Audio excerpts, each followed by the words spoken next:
परत एकदा तुमचं एज्युकेशन हबमध्ये स्वागत आहे. तर विद्यार्थी मित्रांनो, आत्तापर्यंत मी जेवढे काही व्हिडिओज पोस्ट केलेले आहेत तेवढे सगळे तुम्ही पाहिलेच असतील अशी मी आशा करते. आणि जर कुणी नवीन असेल तर सगळ्यात आधी चॅनलला सबस्क्राईब करा आणि मग हा व्हिडिओ पुढे आपण पाहूयात. ओके, तर ह्या व्हिडिओमध्ये आपण पाहणार आहोत की आपले जे काही इंटरव्ह्यू असतील, जसं की फार्मसी फील्डमधले जे काही इंटरव्ह्यू असतील as a post of quality control, जर तुम्ही क्वालिटी कंट्रोलच्या इंटरव्ह्यूसाठी जात असताल तर तुम्हाला कोणत्या प्रकारचे क्वेश्चन विचारले जातील हे मी तुम्हाला या व्हिडिओमध्ये स्पष्ट करणार आहे. आणि त्यानंतर मी फक्त एवढंच सांगेन की हे क्वेश्चन येतीलच असं नाही, पण हे क्वेश्चन इंटरव्ह्यूच्या दृष्टीने इम्पॉर्टंट आहेत, म्हणून आपण हा आजचा व्हिडिओ या क्वेश्चनवरती बनवला आहे. ओके, तर सुरू करूयात आजचे आपले इंटरव्ह्यूचे क्वेश्चन. ओके, तर फर्स्ट क्वेश्चन आहे आपला, mention 5 commonly referred guideline for the quality control department. म्हणजे जे गाईडलाईन आहेत क्वालिटी कंट्रोलच्या, त्या कोणत्या म्हणजे कोणत्या 5 गाईडलाईन अशा आहेत ज्या क्वालिटी कंट्रोलमध्ये यूज केल्या जातात असं त्यांनी सांगितलं. तर हे पहा, आता यामध्ये ज्या 5 गाईडलाईन आहेत ते आहे, फर्स्ट आहे ICH गाईडलाईन. त्यामध्ये सुद्धा ICH गाईडलाईनमध्ये सुद्धा पार्ट आहे. त्यामध्ये Q2मध्ये सुद्धा R1. तर ह्याचं जो मिनिंग होतो तो आहे व्हॅलिडेशन ॲनालिटिकल प्रोसेस. त्यामध्ये असं सांगितलं आहे, म्हणजेच की टेक्स्ट आणि जी मेथोडॉलॉजी आहे व्हॅलिडेशन अँड ॲनालिटिकल प्रोसेसची, ती या ICH गाईडलाईनमध्ये सांगितली आहे. ओके, त्यानंतर आहे USP general chapter. USP general chapter 1225मध्ये असं सांगितलं आहे की व्हॅलिडेशन ऑफ कॉम्पेंडियल प्रोसिजर. आणि त्यानंतर ICH Q7मध्ये असं सांगितलं आहे की good manufacturing practices for the active pharmaceutical ingredient. म्हणजे जी गुड मॅन्युफॅक्चरिंग प्रॅक्टिस असेल त्यामध्ये जे फार्मास्युटिकल इन्ग्रेडियंट असतील ते ॲक्टिव्ह पाहिजेत, हे या Q7मध्ये सांगितलं आहे. तर फोर्थ आहे ICH Q1A. त्यामध्ये आहे R2. यामध्ये काय केलं जातं, आपली जी स्टॅबिलिटी असेल एखादा न्यू ड्रग फॉर्म्युलेशनची, ती याच्यामध्ये चेक केली जाते, जसं स्टॅबिलिटी टेस्टिंग. ओके, तर थर्ड आहे FDA 21 CFR पार्ट 211. यामध्ये असं सांगितलं आहे की current good manufacturing practices for finish pharmaceuticals. म्हणजेच जे करंट गुड मॅन्युफॅक्चरिंग आहे ते त्याचा जो स्टडी असेल ना तो या गाईडलाईन थ्रू केला जातो, किंवा याचे जे प्रॉपर गाईडलाईन असतील तर ते FDAने डिझाईन केलेलं आहे. तर त्यानंतर नेक्स्ट क्वेश्चन आहे, व्हॉट इज मोलॅरिटी आणि नॉर्मॅलिटी. तर फर्स्ट आपण पाहूया मोलॅलिटी. मोलॅलिटी म्हणजे काय, जो कॉन्सन्ट्रेटेड सोल्यूट आहे तो सोल्युशनमध्ये कसा मोल पर युनिट सॉल्वंट चेंजेस दाखवेल, तो म्हणजे आपली मोलॅरिटी. आता डेफिनेशन थ्रू पाहूयात. It is the concentration of solute in a solution give the moles per kilogram of solvent. It does not changes with temperature. म्हणजे यांनी याच्यात असं सांगितलं आहे, जे कॉन्सन्ट्रेशन असेल सोल्यूट ते सोल्युशनमध्ये डिझॉल्व्ह होतं, त्यानंतर आपल्याला जे फॉर्म होतं ते मोल्स फॉर्म होतात. त्याचं युनिट जे आहे मोल्स पर किलोग्रॅम. ओके, त्यानंतर आपण पाहूया मोलॅरिटी. मोलॅरिटी म्हणजे काय, it is the concentration of solute in the solution give the moles per litre of solution. It can changes the temperature. म्हणजे वरती आपल्याला मोल्स पर किलोग्रॅम दिलं होतं आणि खाली मोल्स पर लिटर दिलं आहे, आणि इथे सॉल्वंटच्या ठिकाणी सोल्युशन दिलं आहे, एवढाच फरक आहे. ओके, त्यानंतर आहे नॉर्मॅलिटी. नॉर्मॅलिटी म्हणजे काय, it is a concentration measure that account for the reactivity of solute in a chemical reaction measure in equivalent per litre of solution use in specific type of reaction. Okay, second question आहे, what is LIMS in quality control department. LIMS is stand for the laboratory information management system. तर यामध्ये आहे the quality control department is a software based system that streamline a centralise the management of laboratory data and operations. It assist in sample tracking data entry instrument integration result analysis and reporting. म्हणजे याच्यात तुम्हाला जे laboratory information management आहे ते काय आहे हे फक्त तुम्हाला विचारलेलं आहे. ओके.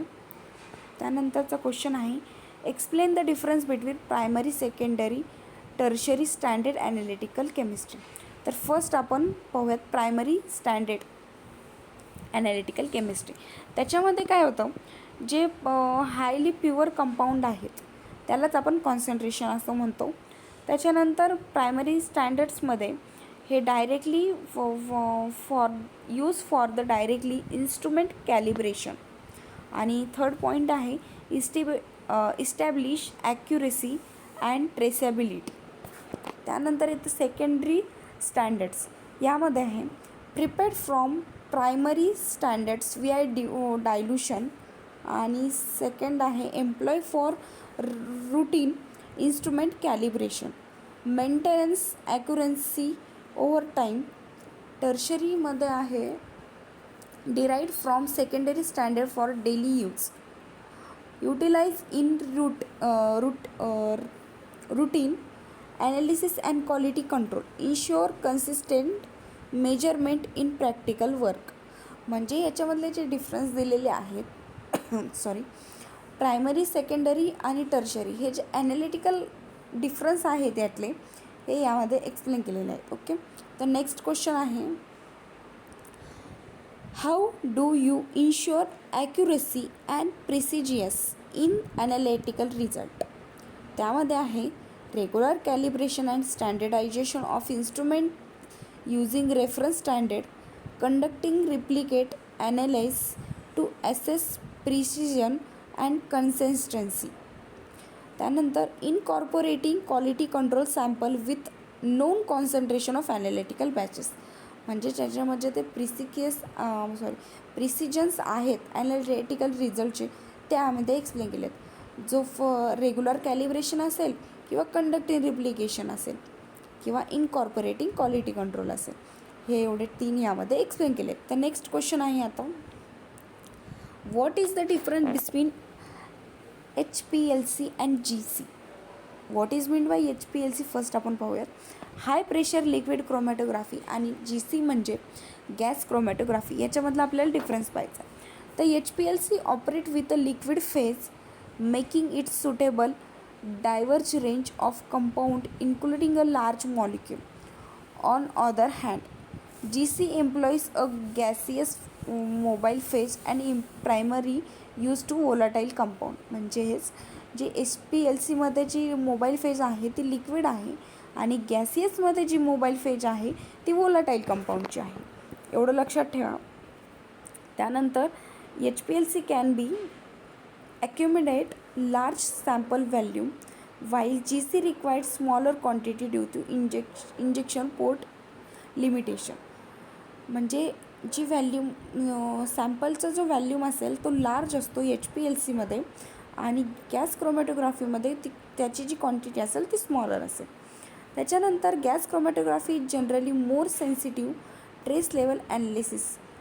तर HPLC त्याच्याबरोबर broad applicability include complex mixture biomolecules. Second question आहे what is LOD and LOQ in quality control analysis. LODs म्हणजे काय limit of detection. Limit of detection is the lowest amount of analytical in a sample that can be reliability detect but or not necessary qualified with a defined level of confidence. त्यानंतर LOQ काय आहे limit of qualification. Limit of qualification is the lowest amount of analyte in a sample that can be accurately measured and qualified with specific level of precision accuracy. त्यानंतर आहे its simple terms LOD indicate the point where can detect substance not necessarily measure in exact quantity. म्हणजे जो detect केलेला substance असेल ना तो त्याचे जो मेजरमेंट असेल ते एक्स्ट्रॅक्ट क्वांटिटीमध्ये घ्यायची गरज नाही, एवढं सांगितलं यामध्ये. त्याच्यानंतर LOQ represent the point where you can both detect and accurately measure the substance of quality. Okay. तर आपला नेक्स्ट क्वेश्चन आहे, what are the 5 ways to avoid the data integrity volatilisation in quality control session in pharmaceutical industries. त्याच्यामध्ये आहे robust documentation practice, strict user access control throughout training and awareness, regular audit and self assessment. त्याच्यानंतर आहे transparent changes control procedure. हे झाले 5 avoid data integrity volatilisation. Next question आहे आपला, what are the 5 major sections in quality control department in pharmaceutical industries. Chemical analysis and instrumentation, microbiological testing, stability testing and validation, documentation and data integrity, compliance and audit preparation. हे झाले आपले quality control डिपार्टमेंटचे major 5 sections. Okay. त्यानंतरचा question आहे, what information does a certificate of analysis that means COA provide in quality control. म्हणजेच असं सांगितलं आहे, certificate of analysis contain test result, specification and quality attribute of a batches confirming the its compliance with standards.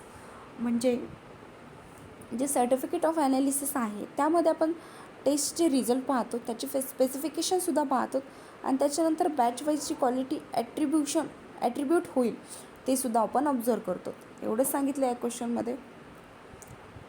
तर आजच्या ज्या slide होत्या जे इंटरव्ह्यूमध्ये important question विचारले जाऊ शकतात ते मी तुम्हाला माझ्या पद्धतीने जेवढे होतील तेवढे समजवण्याचा प्रयत्न केलेला आहे.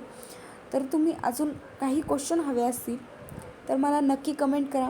मी त्याचा व्हिडिओ पोस्ट करण्याचं लवकरात लवकर तुम्हाला तो व्हिडिओ कसा प्रोव्हाइड होईल याची मी दक्षता घेईल.